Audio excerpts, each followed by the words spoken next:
Wait a minute, wait a minute, wait a minute. Terence Crawford announcing retirement? Not so fast, y'all. Come on, man. We heard this before.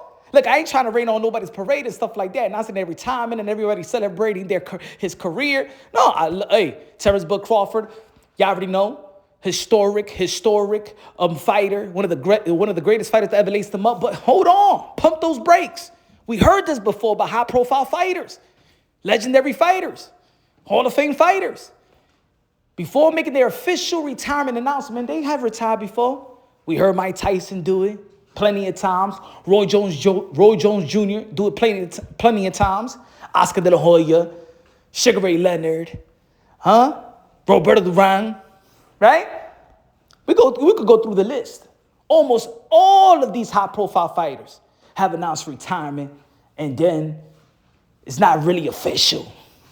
Now, look, if y'all follow me on X, y'all already know y'all now tuning into Punch Drunk Boxing, a.k.a. Mr. Mo Shine himself. If y'all follow me on X, this is what I tweeted just now. Is Terence Crawford really retiring, or this is a tradition of high-profile fighters calling retirement used as bargaining chip for a bigger bag? The brand of Terence Crawford has finally matched its level of accomplishments, but has never been more recognized, etc. Dude is in covers of Forbes, etc. Actually, the Bud Crawford era starts now. Bud is not going anywhere. It's time for the money-made Crawford stage. Lock in a 5 to 6 fight deal worth $300 million guaranteed dollars for 2.5 years. Yep, and that's how I feel. Now look, again, he's done it. He really got nothing to prove. Bud Crawford really got nothing to prove, right? Let's keep it real. Let's keep it honest. He's a 5-division world champion, 3-division undisputed world champion, right? We know it. But Bud Crawford never truly was the face of boxing. Bud Crawford never truly had the Bud Crawford era. As a matter of fact, in his high-profile fights, like Earl the True Spence, Earl Spence was the A-side. Canelo Alvarez was the A-side. Now it's Terence Bud Crawford's moment. He's in the same position that Floyd Mayweather was when he beat Oscar De La Hoya. Pete, Floyd Mayweather could have retired right after the Oscar De La Hoya fight because he beat the face of boxing, the cash cow. If it wasn't for Floyd Mayweather beating Oscar De La Hoya, he probably never would have been the cash cow that, made the amount of money that he made. He needed to beat Oscar De La Hoya. And then later on, when he was 36 years old, right? Floyd Mayweather was always ready to retire. He'd been announcing retirement as well, right? So Showtime gave him a lucrative deal. What was it? 6 or 7 fight deal, right? One of the most lucrative deals in the history of the sport of boxing. 36 years old.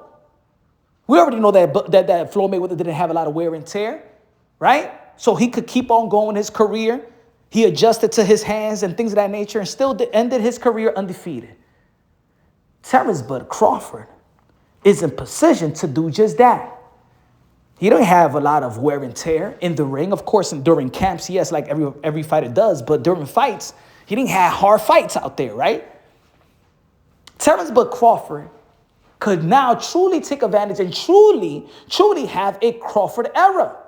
Now, of course, there's going to be people that's going to nitpick what they wanted to see from Terence Bud Crawford before he retires, right? We want to see Terence Bud Crawford, defend his undisputed, which he never defended his undisputed. And as much as we give him credit for beating Canelo Alvarez, the former 4-division world champion, super middleweight undisputed, King Nello, a.k.a. Cartelo, a.k.a. Cash Nello, a.k.a. Payday, a.k.a. get the F out of here, man. We truly never asked for that fight. Even though there's a big win, big accomplishment, the boxing world wasn't thirsty for that fight. We didn't ask for that fight. We didn't shame nobody for that fight. That was Turkey I'll shake. I run my chocolate thunder to defeat their cinnamon bun. Right? And y'all remember the Turkey I'll shake before the fight told Bud Crawford while he was working out, you're not going to retire. You're not going to retire. Bud Crawford said, let's get it. Because we all know that Turkey Al-Sheikh invested so much in Bud Crawford, and we already know that the real reason why Turkey Al-Sheikh came to the sport of boxing and invested into the sport of boxing is because he wanted to bring that entertainment value back to his country in Riyadh season. Well, he wants Terence Bud Crawford to go back there. Why make all these investments if you can't even have Bud Crawford, the face of boxing, quote unquote, perform in Riyadh season and bring that type of entertainment value, like bringing a Las Vegas energy to your country? That's the primary reason why Turkey is here. Let's not forget about it. But this is Bud Crawford's opportunity to really establish a Crawford era. Bud Crawford on his way up, remember, Floyd Mayweather was still lurking around. It was still the Floyd Mayweather era in the beginning. In the beginning, while Bud Crawford is rising in the 135-pound division, 140-pound division, there's still a cloud of Floyd Mayweather. Remember, we was talking about a potential fight with Floyd Mayweather and Keith Funtime Thurman. Bud Crawford was never in the mix. There was some talks of Bud Crawford and Manny Pacquiao, but still, it wasn't that strong. It wasn't that really pull.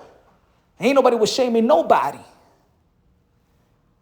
But now, there are several fights that the boxing world wants to see Terence Bud Crawford in, that we've been asking for. Like I said, we never asked for the Canelo Alvarez Terence Bud Crawford, but we've been asking for Terence Bud Crawford versus Boots, Terence Bud Crawford versus Virgil, Terence Bud Crawford versus Jermell Charlo. Hey, even Terence Bud Crawford, the winner for Fundora and Thurman. And we even talked about that Thurman fight a long time ago. I know we got to see that fight with Fundora and Thurman first. But now, I'm not saying that Terence Bud Crawford need to go back to the 154-pound division, in which we saw that he looked like an ordinary fighter versus Madrimov. Right? Let's be real, let's be honest. But of course, he did his thing with Canelo Alvarez, so we could forget about that, right? But anyway, I'm not saying that he need to go back to the 154-pound division, but he could bring these guys in the catchweight, because now Bud don't care about the belts, but the names versus names is what the fans truly care about right now. And the reason why I know that the fans truly don't emphasize the belts, just like Bud Crawford ain't want to pay no sanctioning fee. The number one fight in the 154-pound division is Virgil Ortiz versus Jerome Bruce Ennis. There ain't no belts on the line, right? So let's not contradict ourselves and be hypocrites, right? There's people out there that go, yo, Bud Crawford should pay the sanctioning fees and stuff like that. Belts matter. Yeah, belts matter depending who you are. Let's be real, let's be honest. Let's cut to the chase. But belts only matter depending on who has them, depending on the situation, depending on the fight. Let me give you another example. If we bring this back to the table, let's turn the hands of time. Let's turn back the hands of time. If we got William Skull versus Canelo Alvarez, and William Skull got the IBF belt, right? But we got David Benavidez.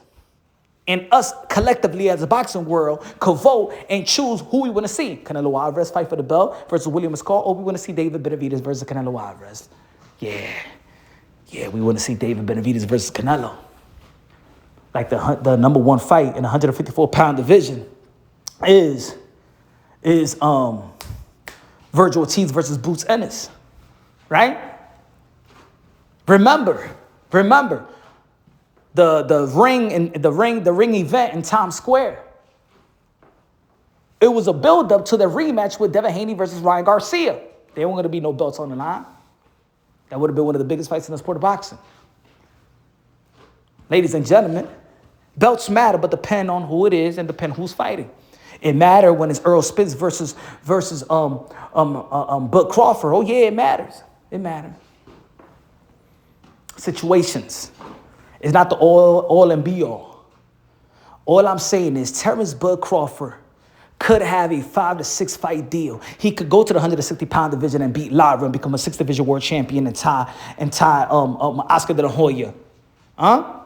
He could bring these guys in the catch weight, right? Virgil Ortiz said he's willing to go to the 160 and fight Bud Crawford. I think that Boots Ennis is a big boy. He'll go to the 160. Jermell Charlo and Bud Crawford, I think they still could go back and forth and stuff like that. A group promo. He could still capitalize, still have some good fights, still have some good names, relevant names.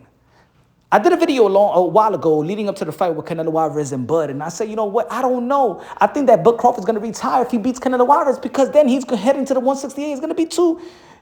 how can you outdo that performance? How can you outdo that fight? It got to the point where after the fight, we're like, man, Who Bud Crawford gonna fight at 168? We say Jamal Charlo. People was like, I don't know. But how about Boo? I don't know. What about playing? He lost to Resendi. I don't know. Kabir Berlang. I don't know. Mungia got popped 30. I don't know. We won them with the names in 154-pound division.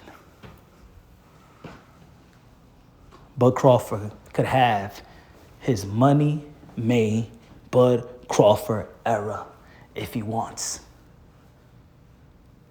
It's right there for the taking. If he truly retires now, there was never a Crawford era.